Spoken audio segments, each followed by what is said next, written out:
Mas Rizky. Sama. Assalamualaikum warahmatullahi wabarakatuh. Selamat pagi, baru satu orang pesertanya. Halo Janeta. Eh, Sambil nunggu teman-temannya yang lain, saya agak kalem aja ya. Jadi biar teman-temannya nggak banyak ketinggalan. Saya share screen-nya langsung aja.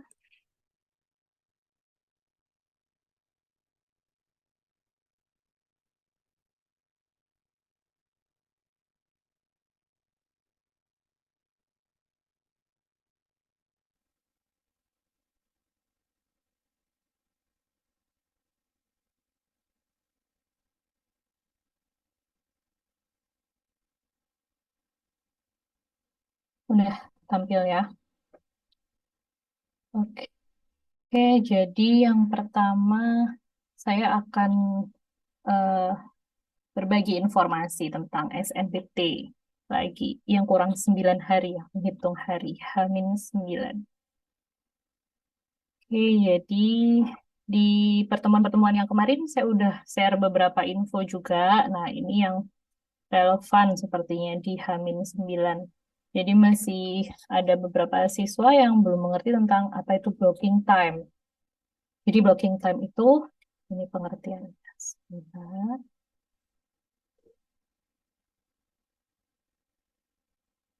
Jadi pada UTBK, peserta tes hanya bisa mengerjakan soal setiap subtes di dalam alokasi waktu yang telah ditentukan. Kalian sudah tahu pastinya tentang ini ya.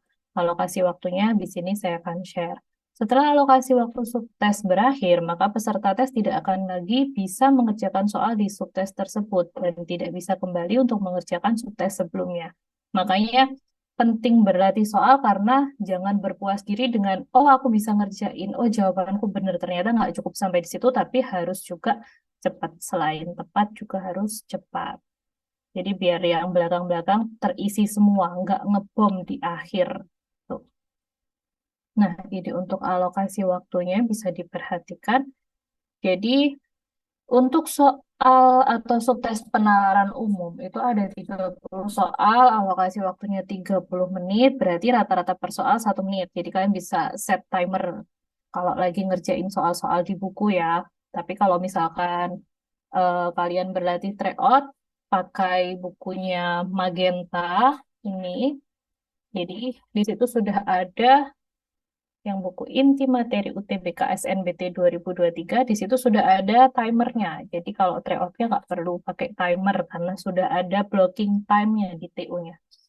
Ini masing-masing rata-rata per soal. Hati-hati ya, untuk PPU ini nggak sampai 1 menit. Padahal di sini bacaan. Kemarin pastinya waktu FGD juga sudah disampaikan sama Kak Ilham bahwa untuk soal-soal bacaan ada beberapa tips trik, jadi nggak perlu dibaca semua, jadi nggak ngabisin waktu ya.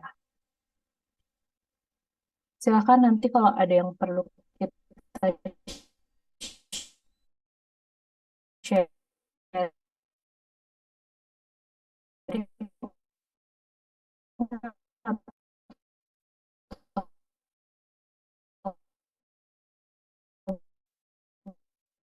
mau ditanyakan,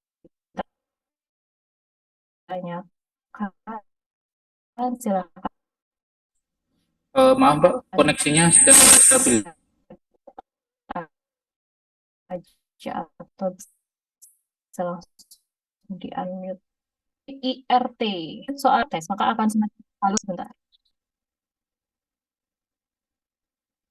Sekarang sudah stabil belum?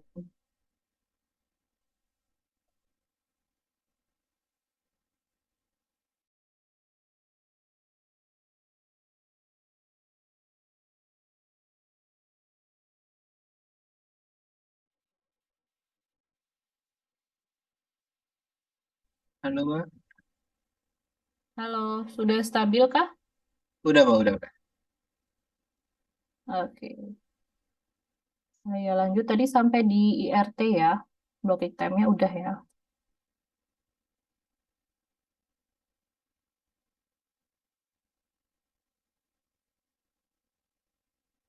Jadi setiap soal yang benar akan dianalisis kembali karakteristiknya dengan melihat kesulitannya dibanding soal lainnya. Semakin sulit soal yang dijawab peserta tes, maka akan semakin tinggi pula bobot skor yang bisa diperoleh. Jadi, intinya pada saat kalian mengerjakan soal, misalkan nomor satu, kemudian benar, dan peserta-peserta yang lain banyak yang benar juga, maka di poin soal nomor satu itu skornya rendah ya. Kalau kalian mengerjakan soal dengan benar, kemudian teman-teman atau peserta tes yang lain banyak yang salah, berarti itu tipe soal sulit atau HOTS, itu kalian bisa dapat poin nilai tinggi. Jadi masih ada waktu 9 hari, kalau yang sulit bisa dipelajarin juga. Jadi jangan langsung di skip ya, karena di situ kayak bonusnya gitu, kayak dapat poin tingginya di situ.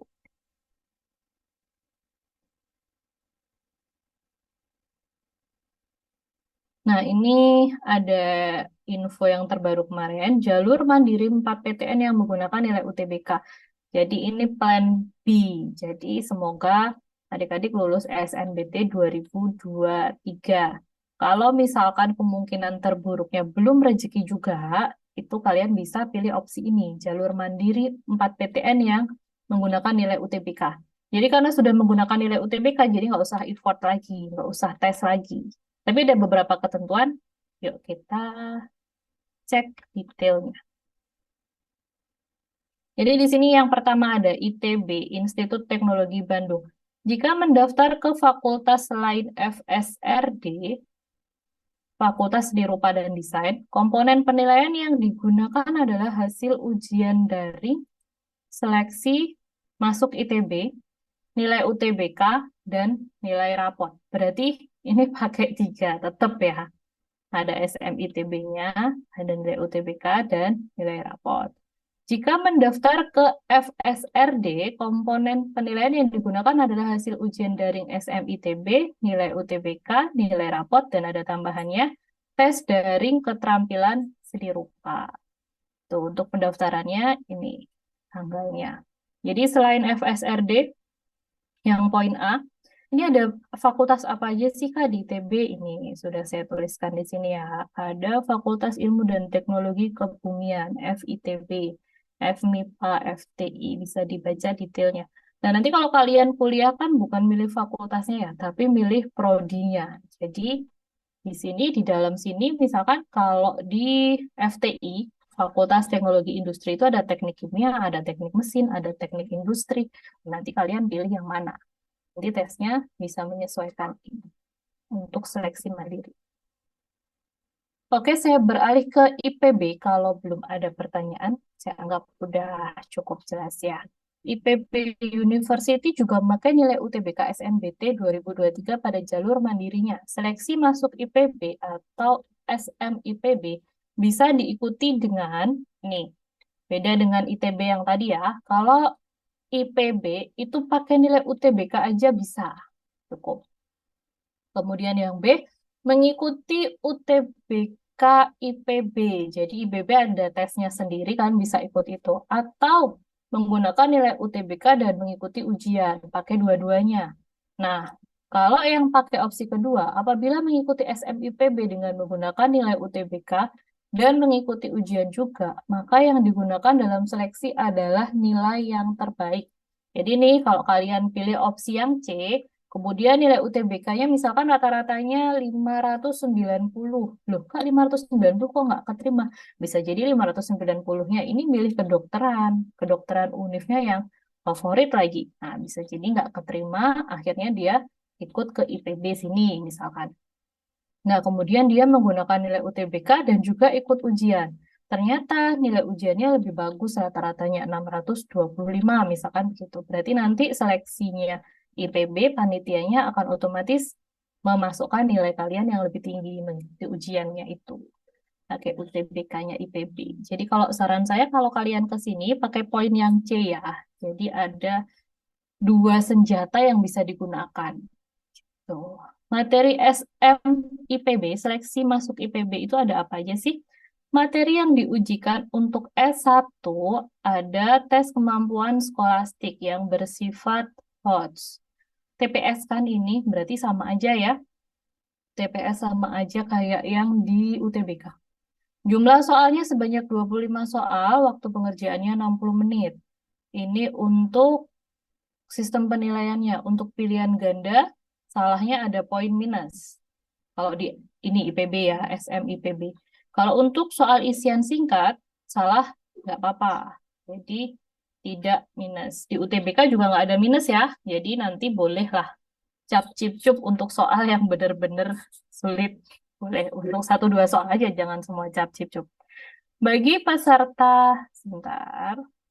Bagi peserta yang memilih program studi kedokteran hewan, akan ada tambahan tes seputar kedokteran hewan sebanyak 25 soal. Waktu pengerjaannya adalah 30 menit. Jadwal untuk seleksi masuk IPB-nya ini. Nanti seperti biasa, ini akan di-share ke Telegram, jadi slide-nya bisa kalian baca lagi. Saya lanjutkan. Untuk yang ketiga, unit mana sih? Ada UNPAD. Untuk jalur nilai ujian ini tersedia bagi calon mahasiswa program S1 dan D4. Jadi nggak cuma S1 aja, tapi diploma 4 juga bisa ikut ke sini. Adapun untuk mengikuti seleksi masuk Universitas Pajajaran atau SMUP, kamu bisa pilih apakah bakal mengikuti seleksi dengan yang A, menggunakan nilai UTBK aja, atau mengikuti ujian SMUP. Jadi kalau kalian nggak pede sama nilai UTBK-nya, oh ternyata belum sesuai harapan, diikut yang B aja. Tapi kalau nilai UTBK-nya udah bagus, boleh pakai yang A aja. Materi ujian SMUP berupa ujian tes kemampuan belajar atau TKB. TKB ini sama dengan TPA, tes potensi akademik. Jadi kayak soal-soal di ikatan dinas dan juga soal-soal CPNS. Tes ini mengukur kemampuan seseorang dalam memahami bacaan, berpikir logis, jadi ada bacaan sama berpikir logis dan analitis. Jadi ini biasanya kayak silogisme gitu. Penalaran numerik, jadi biasanya ada deret juga, ada aljabar, aritmetika, dan penalaran figural. Jadi ada gambar-gambar ya kayak tes psikotes gitu ya. Jadwal pendaftaran SMUP ini jadwalnya. Oke, saya lanjut kalau aman dan belum ada yang ditanyakan. Universitas yang terakhir yang pakai nilai UTBK untuk ujian mandirinya. Ada UNER, Universitas Erlangga. Seleksi mandiri UNER atau semua 2023 menggunakan nilai UTBK dan ujian TKA. Wow, ada TKA-nya. Jadi untuk beberapa universitas TKA masih ada ya. Jadi TKA itu apa? Ini guys. Maka peserta juga harus mengikuti ujian tes kemampuan akademik TKA UNER yang terdiri dari kelompok ujian Saintek. Jadi kalau kalian pilih jurusannya IPA atau Saintek, maka nanti ada subtes seperti ini. Ini seperti UTBK tahun lalu. Ada TKA-nya. Dan kalau kalian IPS atau pilih jurusan yang sosum, maka akan ada tambahan ujian seperti ini. Di UTBK hanya memulai nilai TPS memuat mungkin ya, sorry typo. Sedang di UNER nilai TKA dari ujian semua digunakan untuk melengkapi TPS-nya. Jadi ada TKA-nya juga. Jadwal pendaftaran semuanya ini 29 Mei sampai 22 Juni. Oke, tentang 4 universitas tadi ada yang ditanyakan? Ini plan B aja. Semoga keterima di SNPT ya. SNPT 2023. Oke, next. Saya ada info juga tentang PKN STAN, Politeknik Keuangan Negara, Sekolah Tinggi Akuntansi Negara. Banyak banget jadi incaran juga ini karena kerjanya di Departemen Keuangan. Departemen Keuangan kalian tahu sendiri, itu juga ASN atau PNS yang bagus, yang menjanjikan. Jadi selain ada gaji pokok, juga ada tunjangannya di situ. Makanya di sini banyak juga peminatnya. Nah, untuk yang tahun-tahun sebelumnya, itu yang lulusan STAN, dia kan langsung bisa bekerja di instansi. Tapi kalau ini tetap ada tesnya ya, tes masuk lagi tetap ada. Cuman dia pakai jalur khusus, jadi lebih mudah. Jadi yang pengen bekerja di Departemen Keuangan bisa di Bea Cukai atau Perpajakan, ini sesuai. Pada tahun 2023, PKN STAN menyediakan sebanyak 1.100 kursi bagi mahasiswa baru. Penerimaan mahasiswa baru PKN STAN 2023 melalui 3 jalur, yakni reguler, afirmasi kewilayahan, dan pembibitan. Adapun program yang bisa dipilih oleh peserta antara lain D4 Akuntansi Sektor Publik, D4 Manajemen Keuangan Negara, dan D4 Manajemen Aset Publik. Ini kalian bisa baca detailnya itu di websitenya PKN STAN. Nanti saya share di belakang ada. Nah, beberapa persyaratan mendaftar PKN STAN 2023. Calon lulusan tahun 2023, 2021, dan 2022. Berarti sama kayak UTBK ya, 3 tahun ke belakang. Pendidikan menengah atas di bawah Kemendikbudristek dan Kemenak. Jadi anak-anak MAN juga bisa. Syarat nilai peserta. Oke, di sini ada reguler, afirmasi, pembibitan, dan lain-lain.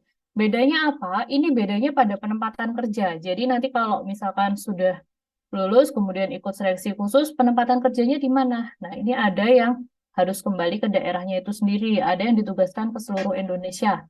Nah, detailnya bisa dibaca di website PKN STAN. Jadi yang membedakan adalah penempatan wilayah kerja. Untuk reguler dan afirmasi, ini ya, pakai nilai rapot, kemudian di ijazahnya, nilai ujian, kan ada nilai ujiannya di ijazah tetap, walaupun bukan nilai UN, tapi ujian sekolah, ada nilainya, ini kriterianya. Eh, dan miliki rata-rata nilai ujian pada ijazah kurang dari 70 skala 100. Lebih dari maksudnya. Oke, sorry. Tidak kurang dari. Oh, kurang tidaknya. Berarti harus lebih dari 70. Nanti beberapa yang typo akan saya benarkan di akhir ya, sebelum di-share. Lulusan 2021-2022 memiliki rata-rata nilai ujian pada ijazah. Oh, ini udah tidak kurang dari skala 100, nilainya 70, harus 70 ke atas. Nilai di atas bukan pembulatan. Jadi kalau nilainya 69 boleh dong Kak rata-ratanya. No, jadi harus minimal 71 lah, tidak kurang dari 70. Jangan mepet-mepet ya. Jalur pembibitan juga kurang lebih sama, nanti bisa dibaca detailnya di sini ya. Saya lanjut. Nah, ini saya bold. Kenapa? Karena nilai UTBK-nya pengaruh di sini. Memiliki nilai hasil ujian UTBK SNBT 2023. Jalur reguler, untuk jalur reguler ini syaratnya. Jadi TPS-nya minimal 600 rata-rata seluruh subtes. Kemudian literasi bahasa Indonesia minimal 550, literasi bahasa Inggris minimal 450, dan penalaran matematika minimal 500. Sedangkan jalur afirmasi kewilayahan, TPS-nya ini lebih mudah ya, minimalnya 400, kemudian literasi bahasa Indonesia 375, bahasa Inggris 325, dan penalaran matematika 325.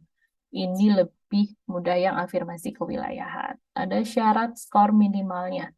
Jadi kemarin saya masih agak gemes ini sama yang di grup, saya baca sekilas kemarin, ada yang bilang yang lain pada belajar, saya masih push rank. Tolong dong, tolong jangan ya. H-9 loh. Jadi kalau kalian nanti misalkan nih, amit-amit ya, nggak keterima di UTBK 2023. Kemudian kalian nyari yang lain atau kampus yang lain, ternyata kriterianya masih pakai, banyak yang pakai nilai UTBK. Sedangkan nilai UTBK-nya minimalis, susah juga nanti. Padahal semuanya juga ada kriteria minimal kayak gini. eh yang udah ada sih yang kayak gitu. Jadi yang ngebom di belakang. Ya udahlah, saya nggak belajar, nanti ngebom aja toh kan nggak ada skor minus kalau salah. Nah itu juga nggak pas ya. Biasanya yang ngebom kayak gitu mentok paling bagus juga skornya 500. 500 itu nanti juga masih bingung kalian harus kemana. Jadi tetap tetap harus fokus belajar. Push ranknya bisa nanti, drakornya bisa nanti, masih banyak waktu. Tapi kalau ini momennya nggak akan terulang. Jadi UTBK 2023 kalau nggak ingin gap year, momennya ini nggak boleh terlewat. Jadi nggak boleh disia-siakan. Peserta jalur pembibitan tidak disyaratkan memiliki nilai UTBK SNBT 2023. Oke, jadwal seleksi PKN STAN ini berbeda antara yang di online-nya Dikdin dan di PKN STAN-nya. Bisa dicek, silakan. Oh, Kak, mohon maaf, boleh minta balik ke slide universitas yang pertama nggak? Baru join waktu slide IPB tadi, mau di screenshot. Nailah, ini nanti aku share kok. Jadi slide-nya ini akan di-share di grup Telegram. Kamu join di grup Telegram kan? Nanti akan di-share ke sana. Tapi kalau mau minta balik ke slide pertama sebelum IPB juga boleh deh. Saya kembalikan ya. Ntar biar cepat.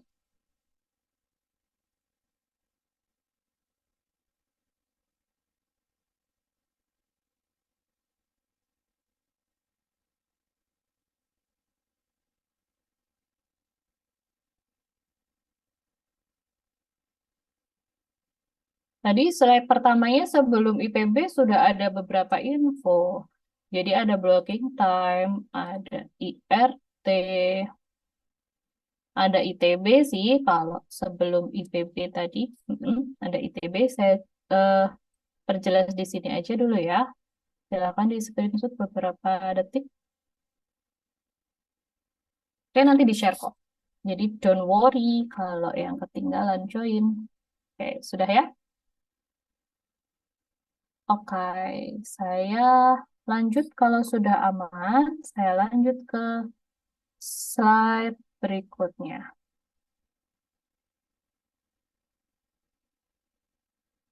Nah, ini kemampuan penalaran umum.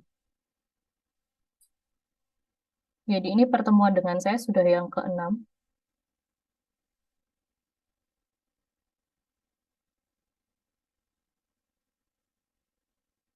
Kalau yang terlewat atau baru join, bisa lihat di YouTube-nya Magenta ya.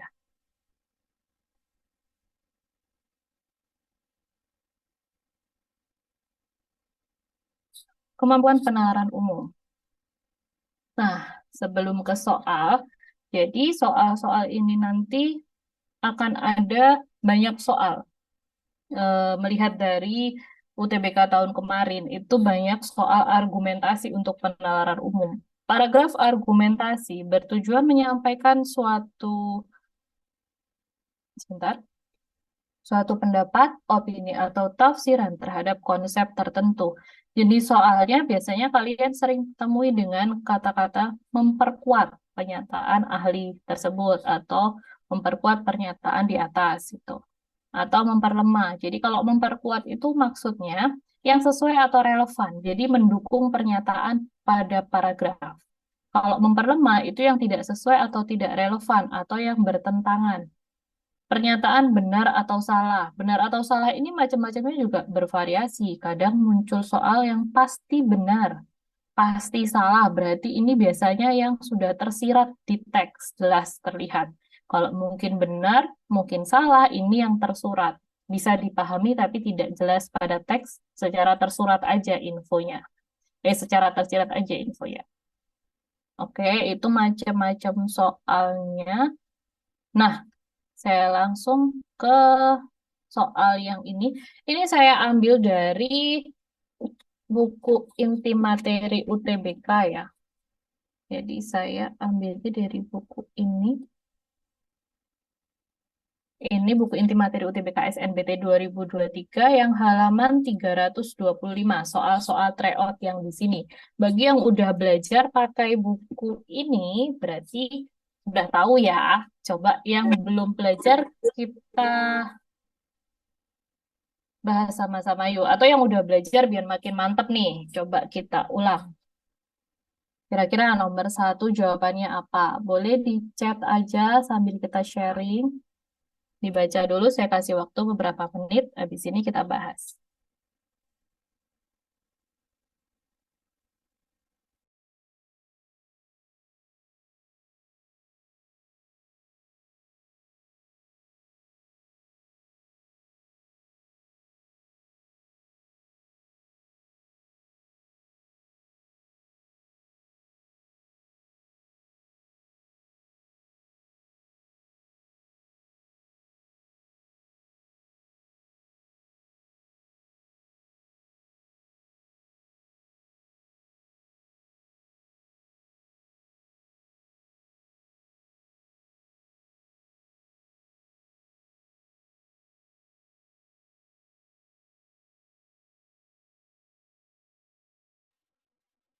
Kak, nama grup Telegramnya, oh itu udah di-share sama moderator tuh, sama Kak Rizky tuh. Itu ya, join di linknya situ.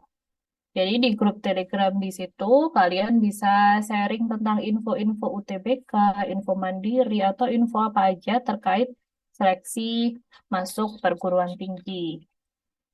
Kemudian nanti slide hari ini juga akan di-share ke sana. Tuh ya, link grupnya silahkan join. Yuk, nomor satu apa guys jawabannya? Sebuah provinsi yang berbentuk kepulauan memiliki biaya logistik yang tinggi. Seorang ahli logistik menyebutkan hal tersebut dikarenakan kurang meratanya infrastruktur di wilayah provinsi tersebut, sehingga tidak semua daerah bisa dilalui transportasi darat dengan mudah. Berikut ini pernyataan yang memperlemah, berarti tidak sesuai dengan paragraf yang di atas. Apa tuh?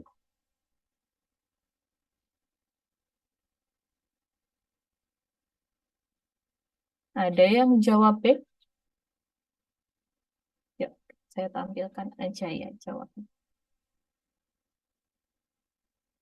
Jadi, jawabannya memang B. Betul sekali.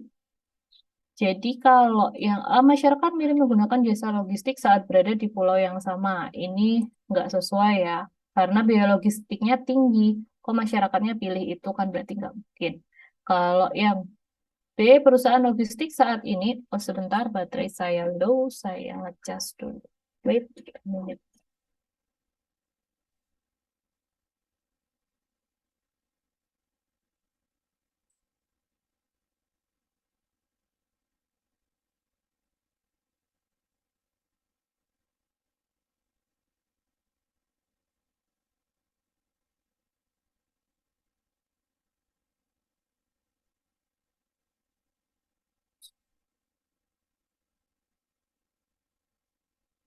Oke, kalau yang B, perusahaan logistik saat ini memastikan bahwa semua wilayah dapat dijangkau dengan mudah. Sesuai dengan kalimat kedua, di kalimat kedua yang ini ya, dikarenakan kurang meratanya infrastruktur di wilayah provinsi tersebut, sehingga tidak semua daerah bisa dilalui transportasi darat dengan mudah. Lah, ini kok malah memastikan semua wilayah dapat dijangkau dengan mudah. Jelas bertolak belakang ya. Maka jawabannya betul yang B. Oke, lanjut. Next ke soal nomor 2. Buah jeruk mengandung vitamin C dan antioksidan sehingga dapat meningkatkan kekebalan tubuh serta membantu melawan infeksi virus. Penelitian terbaru menunjukkan bahwa mengonsumsi buah jeruk dapat mencegah kanker dan menurunkan kadar kolesterol. Simpulan berikut ini yang paling didukung oleh bacaan tersebut adalah, berarti yang sesuai ya, yang relevan.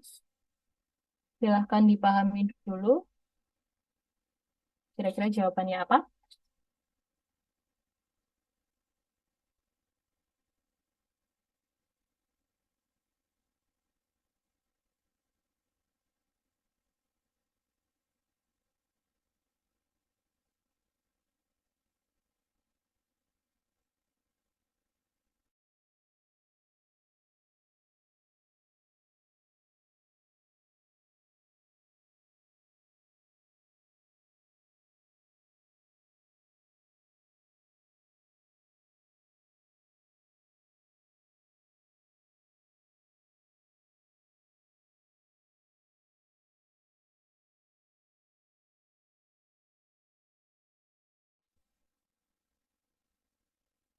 Jawabannya E. Sebentar.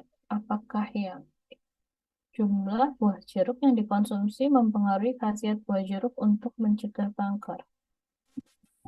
Apakah di sini ada mengatakan tentang jumlah? Tidak ya. Oke, sebentar. Jadi hati-hati ya untuk UTBK itu akan muncul beberapa pilihan jawaban yang benar, tapi cari yang paling benar. Kalau saya sih highlightnya ke sini ya. Sesuai dengan kalimat kedua, penelitian terbaru menunjukkan bahwa Mengonsumsi buah jeruk dapat mencegah kanker dan menurunkan kadar kolesterol. Sebentar. Apakah yang A atau yang E?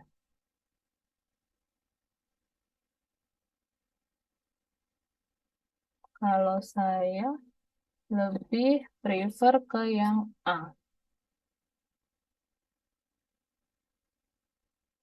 Sebentar kita pahami bareng ya. Buah jeruk mengandung vitamin C dan antioksidan sehingga dapat meningkatkan kekebalan tubuh serta membantu melawan infeksi virus. Penelitian terbaru menunjukkan bahwa mengonsumsi buah jeruk dapat mencegah kanker. Mencegah itu artinya orangnya belum menderita penyakit kanker ya. Ya sih, kalau untuk pengobatan kurang pas ya. Ya udah, sorry. Nanti saya ganti ya jawabannya betul yang E. Jumlah buah jeruk yang dikonsumsi mempengaruhi khasiat buah jeruk untuk mencegah kanker. Oke, saya lanjut yang nomor 3. Saat ini menabung di bank merupakan cara yang dianggap paling aman untuk menyimpan uang.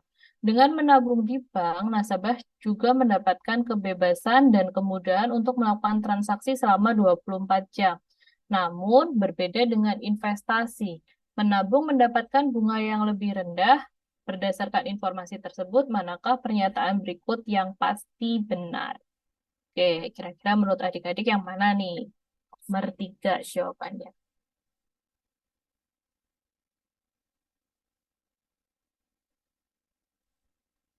Pasti benar.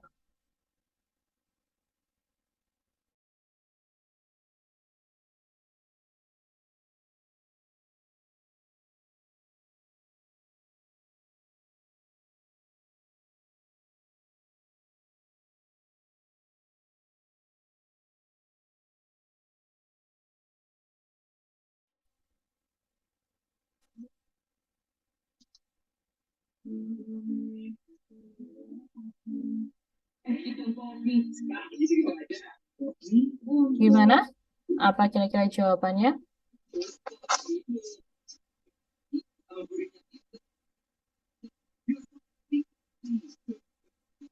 Apakah A? Mhm. Saya juga sepakat dengan jawaban A.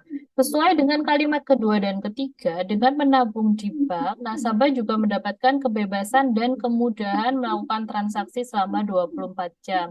Namun berbeda dengan investasi, menabung mendapatkan bunga yang lebih rendah. Berarti yang A, meskipun dengan bunga yang kecil atau yang lebih rendah, menabung di bank memberikan kemudahan transaksi. Oke, sesuai ya. Maka jawabannya betul yang A. Nah, ini. Di soal penalaran umum itu muncul beberapa soal tentang grafik, tabel, diagram, bagan. Ini coba diperhatikan grafik ini. Berdasarkan grafik tersebut, pernyataan di bawah ini yang paling benar adalah, kalau yang paling benar berarti kalian harus membaca semua pilihan jawaban.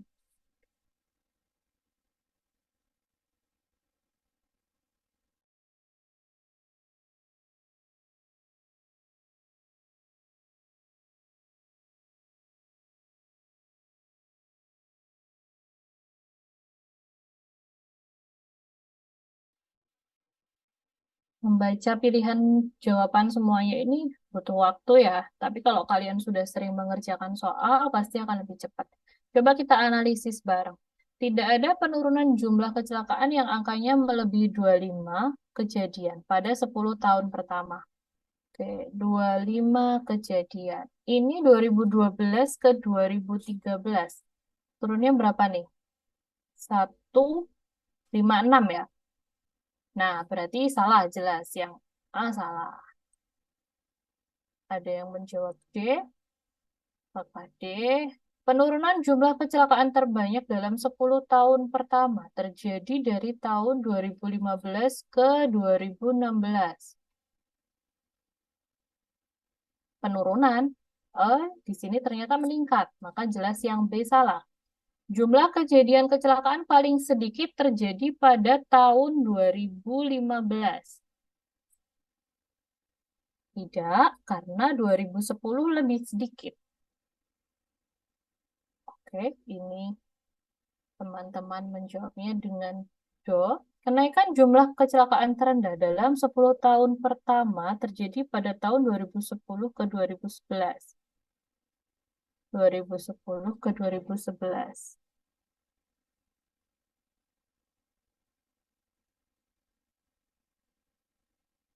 Sebentar. Ya kah yang do? Ini naiknya 20 ya. Kalau ini 2015 ke 2016 juga sama dong 20. Berarti pakai yang D. Kayaknya kurang pas ya. Coba yang E. Kenaikan jumlah kecelakaan tertinggi dalam 10 tahun pertama terjadi dari tahun 2013 ke 2014. 2013 ke 2014. Ini tadi saya ngitung naiknya 249. Kalau ini satu, bentar. Nah, ini naiknya 249. Loh, Kak, yang ini gimana sama 2019 ke 2020 ini kan jauh lebih banyak naiknya. Sebenarnya kalau kalian mau cepat, triknya kalau ada kurva seperti ini, nggak perlu dihitung detail sih ya kalau angka-angkanya terlihat lama ngitungnya, bisa dilihat dari jarak-jarak kurvanya aja udah kelihatan. Tapi di sini adalah 10 tahun pertama.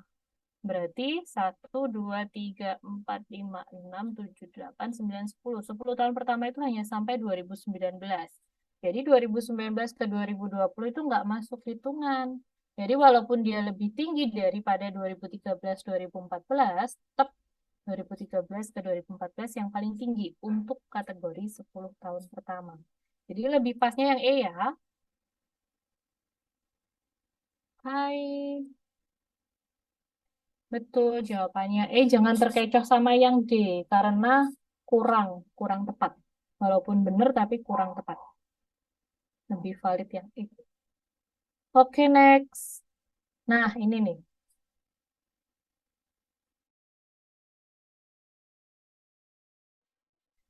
Jadi di sini ada soal bahasa panda, bahasa sandi, atau bahasa hipotesis. Jadi saya munculkan soal ini walaupun hanya sedikit. Kenapa? Untuk antisipasi aja. Kita nggak pernah tahu apa soal yang pasti yang akan muncul di UTBK. Tapi tahun kemarin untuk bahasa Panda ini atau bahasa Sandi nggak ada yang muncul. Tapi 2 tahun sebelumnya dan tahun-tahun kemarin itu sering muncul.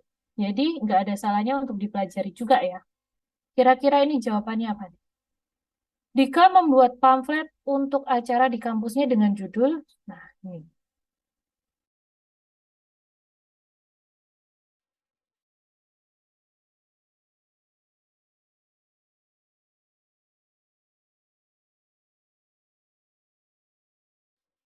Yang artinya malam inaugurasi. Pada pamflet tersebut juga terdapat tulisan seperti ini. Artinya apa? Berarti coba dipelajari dulu polanya ini. Maksudnya apa kok bisa jadi malam inaugurasi?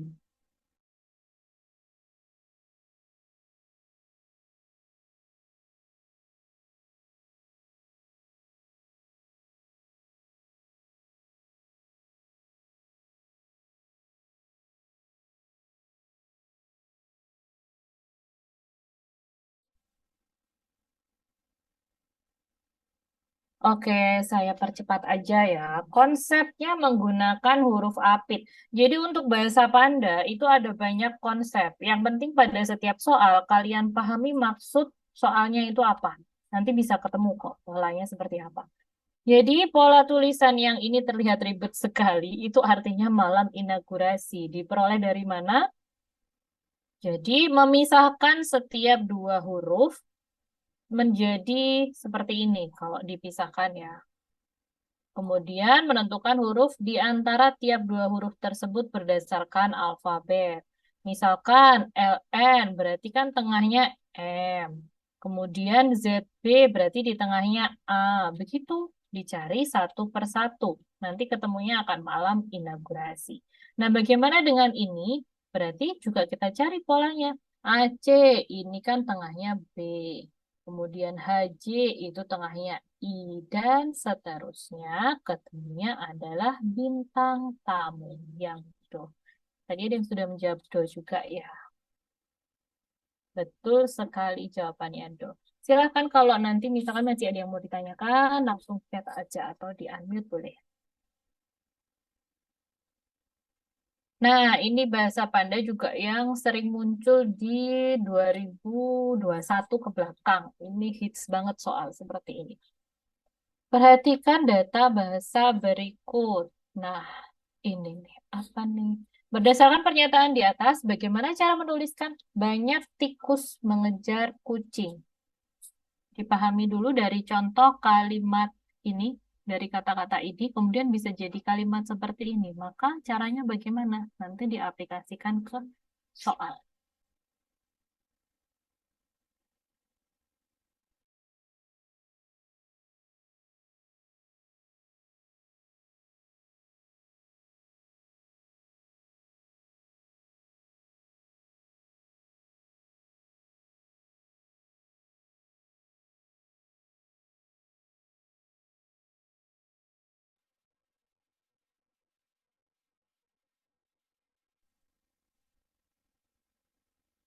Langsung yuk kita pelajari bareng. Jadi pola kalimat contohnya kan ini kucing mengejar tikus. Kucing sebagai subjek diletakkan di tengah kalimat dan diberikan awalan bu. Jadi nih, hiyak ini kucing atau seekor kucing. Sedangkan untuk banyak kucing sama hanya ditambahkan R di belakang. Kemudian untuk tikus atau seekor tikus dimisalkan untuk ini seperti ini pemisalannya. Nah, kalau kucing ini kata pertama, kemudian kucing ini kan hiyak ini tadi ya. Ternyata di bahasa Panda ini dia diletakkan di kata kedua. Kata pertama diletakkan di kata kedua, ditambahkan awalan bu. Berarti kita aplikasikan yang sama di sini. Tikus. Tikus itu kan ini ya. Kemudian diletakkan di kalimat, di kata kedua, ditambah kalau banyak kan ada R-nya. Berarti yang sesuai yang mana nih? Oh ya, jangan lupa di depannya ada kata bu. Ini ya, bu, kemudian ini untuk tikus, dan akhirannya R karena banyak. Mengejar. Mengejar ini nggak ada, Kak, di kata contohnya. Coba kita lihat di sini. Karena nggak ada, kita skip dulu. Yang pasti tikus. Tikus itu kan sudah ada. Ini. Ternyata di kata akhir diletakkan di paling awal. Hanya ditambah O. Berarti untuk kucing di sini, hiyak ditambah O depannya. Nah, otomatis sisa katanya ada kata urma. Urma ini berarti mengejar. Berarti mengejarnya ditaruh paling belakang. Urma. Kata yang tengah diletakkan di paling belakang. Urma. Jadi jawabannya do. Silakan yang masih asing dengan soal seperti ini sambil diraba-raba dan diresapi seperti apa soalnya. Kalau masih bingung dan perlu diulang, sampaikan ya.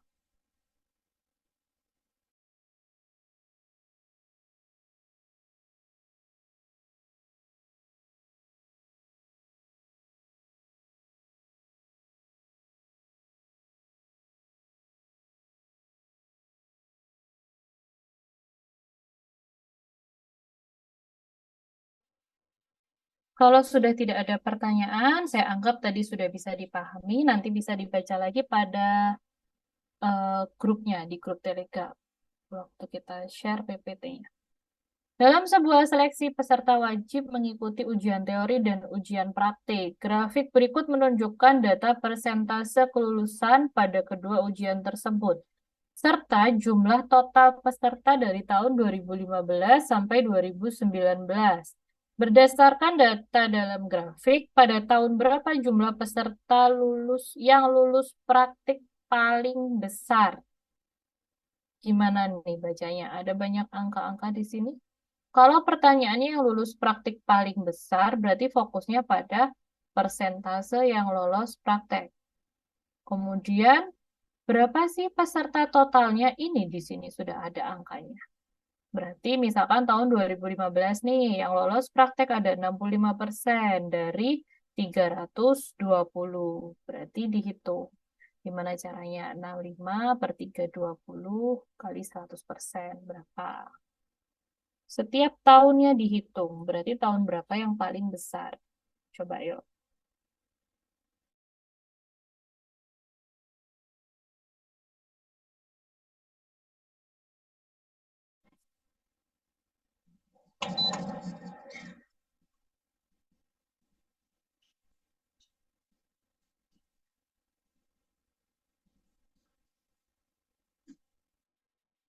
Ya, sudah saya tuliskan pembahasannya di sini. Misalkan yang 2015, 65 per 320 kali 100%, 20,3%.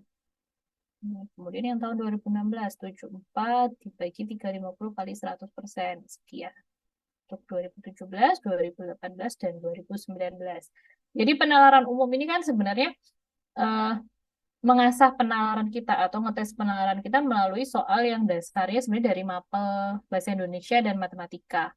Jadi kalau kalian pinter ngitung, ngitungnya cepat, aduh ini nolong banget bisa cepat kalian ngerjain soalnya juga. Karena untuk penalaran umum tadi berarti satu soalnya butuh waktu 1 menit. Nah, berarti jawabannya dari sini sudah kelihatan ya yang paling besar yang mana? C. Oke. Sekarang untuk soal nomor 8. Bella, Dina, dan Cindy merupakan siswa SMA yang gemar bermain piano. Mereka kursus piano di tempat yang sama. Bella berlatih setiap 2 hari sekali, Dina setiap 3 hari sekali, dan Cindy setiap 5 hari sekali. Apabila mereka berlatih bersama tanggal 1 Oktober 2022, paling cepat mereka akan berlatih bersama lagi pada tanggal berapa, guys? Silahkan dihitung caranya gimana. Kalau kalian kerjain manual, misalkan Bella berarti 1 Oktober, 3 Oktober, dan seterusnya. Dina begitu, Cindy begitu lama nanti. Jadi caranya pakai pintar, pakai KPK. Iya, ada yang jawab 31. Cakep. Dari mana? Karena KPK dari 2, 3, dan 5 adalah 30. Ini pembahasannya. Siap UTBK nih. Harus siap dong 9 hari lagi. Akan lebih cepat jika dihitung, tidak dihitung dengan manual, tapi pakai KPK. KPK itu gimana? Yang lupa pelajaran SD, ini saya tuliskan lagi. Jadi, kelipatan persekutuan terkecil. Jadi, dua kelipatannya berapa? Sampai ketemu angka yang sama-sama ada di setiap kelipatan yang sama-sama ada untuk setiap angkanya. Jadi 30 ya, paling kecilnya yang sama. 2, 3, dan 5 kelipatan yang sama yang terkecil adalah 30. Nah, 30 hari setelah 1 Oktober berarti 31 dong. Kadang ada yang terkecoh loh, jawabnya 30 Oktober. Ya enggak, berarti kan 30 plus 1 itu 31 Oktober. Sip, cakep. Jawabannya E. Nomor 9. David mengelilingi sebuah bundaran dengan diameter 15 meter sebanyak 20 kali dalam waktu tertentu. Maka dengan waktu yang sama, David dapat mengelilingi bundaran yang berdiameter 12 meter adalah sebanyak, ini berbanding terbalik kan menghitungnya, bukan berbanding searah. Kenapa? Karena pada saat diameternya lebih kecil, maka putarannya atau kalinya lebih besar. Gitu. Coba, siapa yang bisa?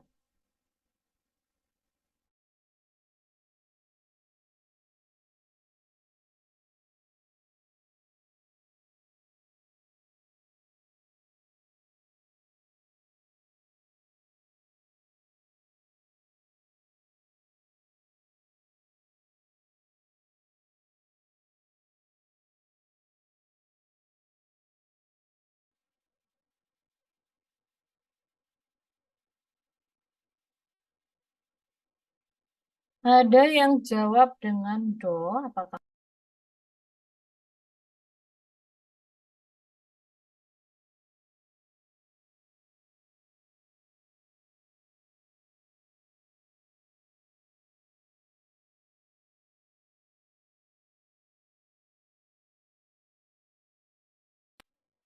Pintar. Jawabannya memang do. Jadi kalau kita perhatikan di sini, pada saat diameternya 15 meter, banyak putarannya 20 kali. Kalau 12 meter, berapa kali? Dengan diameter lebih sedikit dapat mengelilingi bundaran lebih banyak, maka dihitung menggunakan perbandingan berbalik nilai. 15 meter itu 20 kali, kalau 12 meter itu kita misalkan dengan A kali. Jadi 15 itu kok bukan 20 kali, Kak? Harusnya kan 15 di sininya 20. Enggak, karena ini tadi perbandingan berbalik nilai. Jadi 15 dengan A, 12 dengan 20. Kalau dihitung detailnya seperti ini. Jawabannya 25 ya. Oke.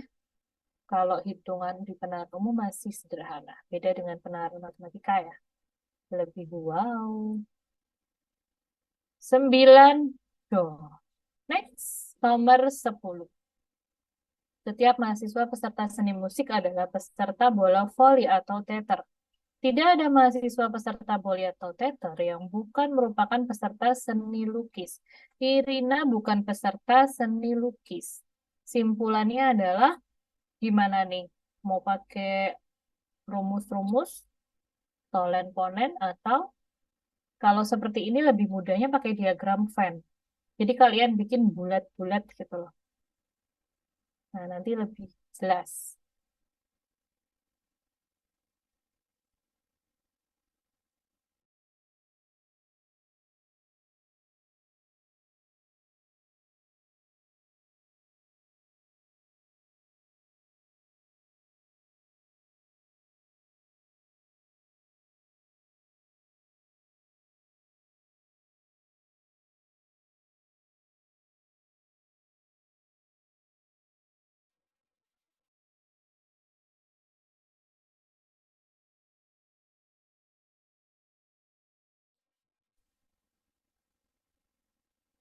Ada yang jawab dengan A. Seru ya, kalian belajar dan nyimak banget hari ini belajarnya seru. Nah, ini diagram Venn saya. Setiap mahasiswa peserta seni musik adalah peserta boli atau teater. Seni musik adalah peserta bola voli atau teater. Berarti bisa seperti ini diagramnya. Tidak ada mahasiswa peserta bola voli atau teater yang bukan peserta seni lukis. Berarti seni lukis bisa di dalam sini. Irina bukan peserta seni lukis, berarti otomatis yang Irina bukan peserta bola voli maupun seni musik. Jadi dia bukan ini juga bukan ini. Sip, jawabannya yang A. Oke, nomor 11. Durian lebih manis dari apel. Durian yang lebih manis harganya lebih mahal dan lebih banyak diminati pembeli. Simpulannya adalah ini bisa dibuat kesimpulannya aja langsung dari dua kalimat itu kan mudah, nggak perlu gambar diagram Venn kalau ini nggak bisa juga.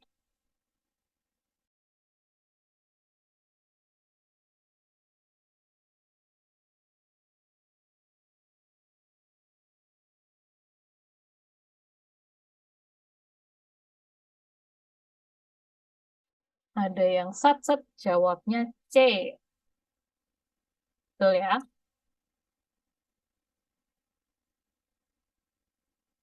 Jadi dari kalimat di atas bisa ditarik kesimpulan seperti ini kan? Durian lebih manis, lebih mahal, dan lebih diminati daripada apel. Maka yang sesuai yang mana? Durian lebih banyak diminati pembeli walaupun harganya lebih mahal. Itu ya. Betul jawabannya C. Nomor terakhir nih guys. Semua bangunan tua adalah luas dan unik. Bangunan A luas tapi tidak unik. Hmm, berarti dia tergolong bangunan tua nggak? Boleh dibikin diagram Venn dari sini. Bisa lebih mudah juga.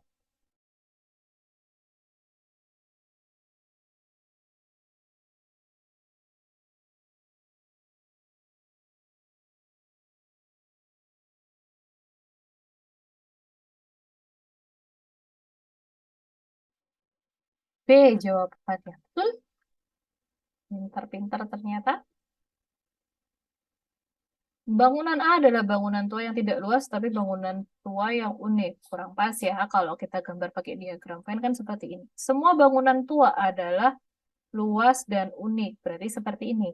Kalau bangunan A luas aja, tapi nggak unik, berarti dia kan bukan bangunan tua.